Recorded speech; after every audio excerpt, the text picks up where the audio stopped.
Hey, what up everybody? This is Stevie Breach coming to you here today. I'm going to be making a video today. This one's entitled Wrestlemania Mistakes. And basically this is about my Wrestlemania trips that I've been on over the years. I've been very lucky to go to the last 5 of 6 WrestleMania, starting with WrestleMania 26 in Phoenix. And we skipped WrestleMania 29 in New York. We're going to be going out to Dallas this year, and every year people jump on board, whether if it's just for being a wrestling fan and getting older, and they've been wanting to go on this trip for a long time, like Pinko last year going to Santa Clara with us. But I want everybody to know that their first WrestleMania trip is honestly not going to be perfect. This year, a lot of tickets have been really hard to pick up. Some people weren't able to get Ring of Honor tickets. Some people weren't able to get NXT tickets. I want everybody to know that, not everybody's WrestleMania trips go 100% the way they want it to. And even when I look back at my WrestleMania trips, even though I make those videos and it looks like we had a ton of fun, there's things that honestly I still think about that if things would have went one way and wouldn't have gone another, we would have had more fun, or we would have been able to see something really awesome. So I just want everybody to know that, I always call these rookie mistakes. Everybody always makes them. When I look back at my WrestleMania 26 trip, it was my first WrestleMania. I did get my tickets because I won a contest very late. I believe I received them on a Tuesday of the week of WrestleMania. So basically, I just planned my trip that I was going to drive down to Phoenix on Saturday, go to WrestleMania on Sunday, and drive home on Monday. I was very lucky to get the time off from work. Like I said, I didn't know I was going to be going to WrestleMania.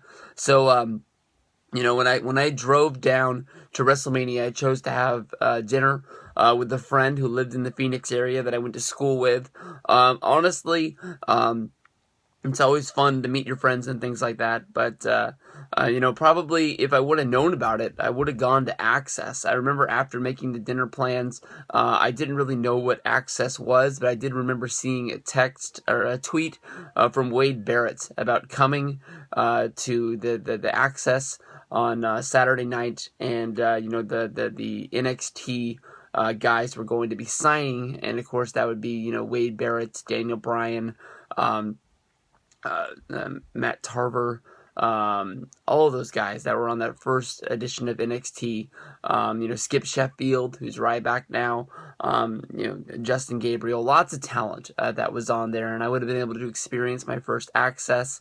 Basically all I did was drive down there, have dinner, go to my hotel. I checked into my hotel the minute that the Hall of Fame started on USA, and I watched the Hall of Fame. I edited my day in the life video of driving down there.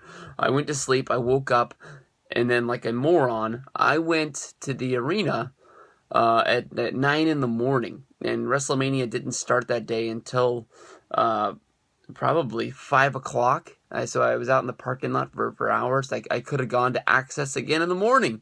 So I just didn't really know anything about WrestleMania.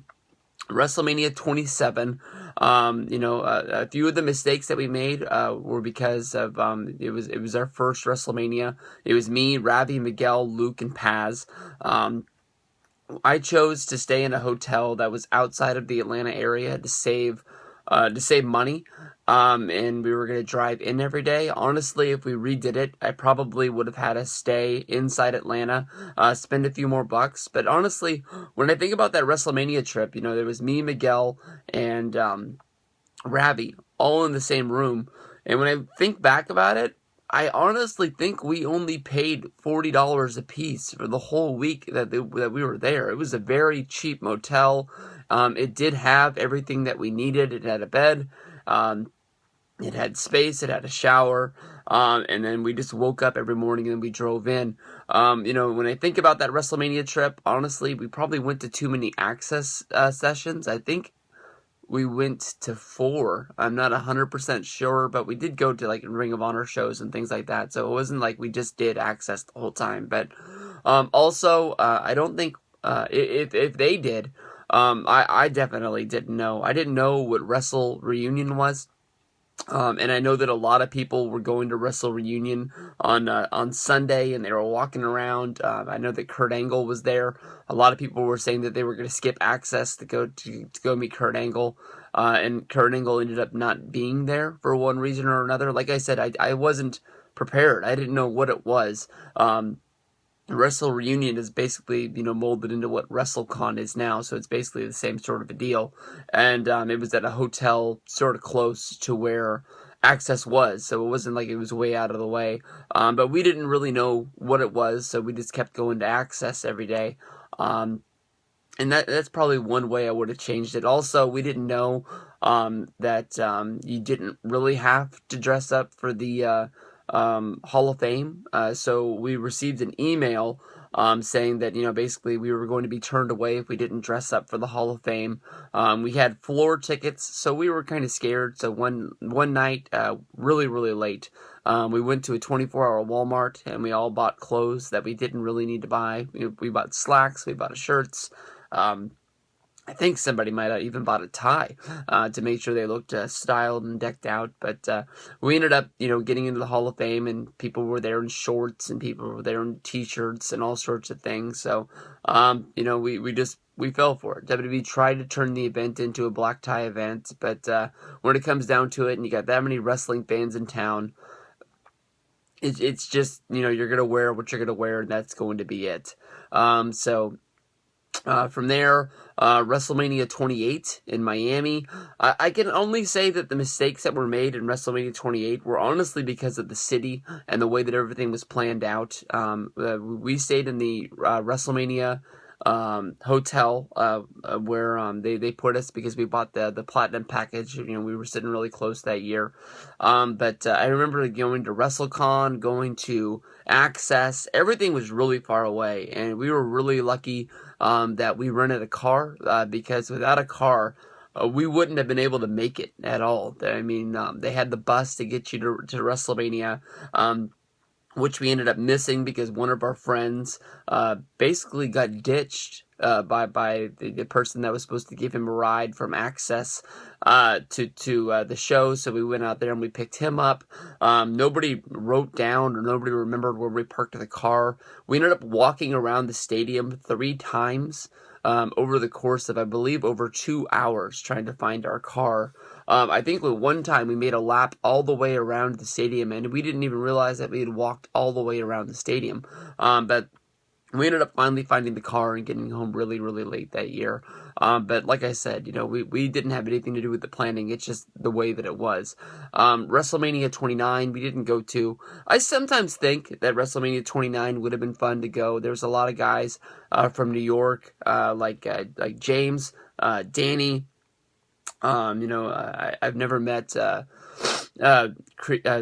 leader of the future of the YWC, Chris. There's a lot of guys that went to 29.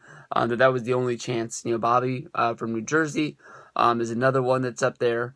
A lot of people that I've talked to over the times that they live in that area, and that's the only WrestleMania they've gone to, and that sort of sucks. Also, I would have loved to see the Briscoes winning the ROH World Heavyweight Championship. What's that venue called? Is that Hammerstein Ballroom? That's something that I would always like to see.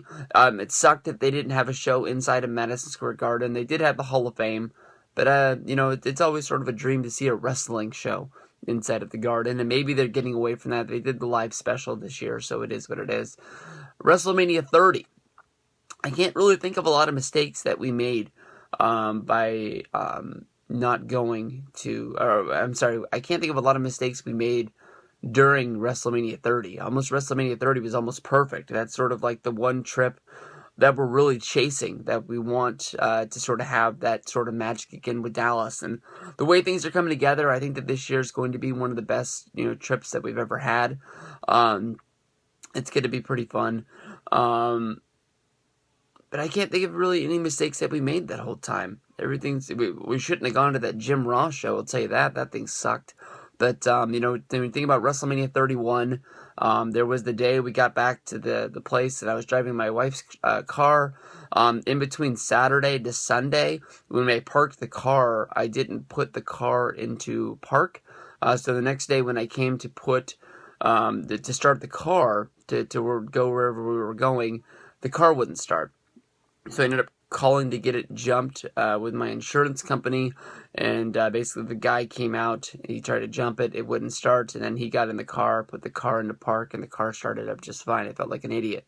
But that's about all the mistakes I can really think of. We ended up getting tickets to just about everything that we needed to go to. That WrestleCon Super Show was to the 9.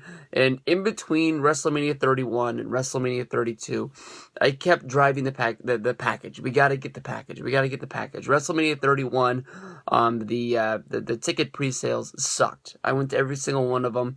I was part of them. Sometimes people helped me. Sometimes people didn't help me. People have lives. I understand that. It wasn't like I held a grudge. Like, no one's going to these pre-sales with me, but I just noticed that they're getting worse and worse every year. So possibly with WrestleMania 32 is when I said, I'm going to get the package. Justin jumped on board with me, and at first it was just going to be me and Justin who got the package just to get it over with, and then we would have done whatever we had to do just to hang out with Ravi and Miguel and everybody else. And the day before the packages were announced, Ravi called me and basically said that the package is the way to go, and that's when we started negotiating with Miguel. And honestly, I felt like it was like a 2-hour negotiation text period where we were going back and forth, putting over the package, and finally, at the last moment, I'm very grateful that Miguel jumped on board with us. So, I think definitely this year a lot of people learned that it's not the way to go. Definitely, you can see WrestleMania tickets are all sold out through Ticketmaster. There's a lot on the secondhand market with StubHub and things like that, but you can definitely see that people's arms are getting twisted. The prices are very, very high. NXT is through the roof. I was looking at it last night. The cheapest ticket you can get is over $200, and that's not even like to sit on the floor. Monday Night Raw tickets, they're going for about $100 a piece to sit in the 300s. It's not going to be fun if you didn't get your tickets. There's a great chance that if you waited out until like the last week or even that week, you get to Dallas, those tickets are going to fall because people aren't going to really just sit on them and let them go to waste. They're going to sell them for something. And that's just, you're going to have to gamble. I mean, I'm not telling you that if you go there, you're guaranteeing going to get tickets cheap. Some people might stick to their guns and just not sell them. But you would think that some people are going to start fireballing those tickets off the closer it gets to WrestleMania because of the fact they don't want to lose money. And a lot of those tickets are held by businesses. There's one guy who's selling a NXT ticket where it looks like he's trying to mortgage his whole trip on it. I don't know if it's a joke or if it's real, but I believe it's $1,400 for one seat on the floor. And it's not even a great floor seat. It's like row J. But if he gets it, he gets it. And basically, I think that's probably going to pay for almost everything that he needs. But I wish you guys luck if you don't have tickets. If not, just put it together. But don't be afraid to make mistakes. Everyone's going to make mistakes every year. And it's just the way that it's going to be. So I'll see you guys down the road.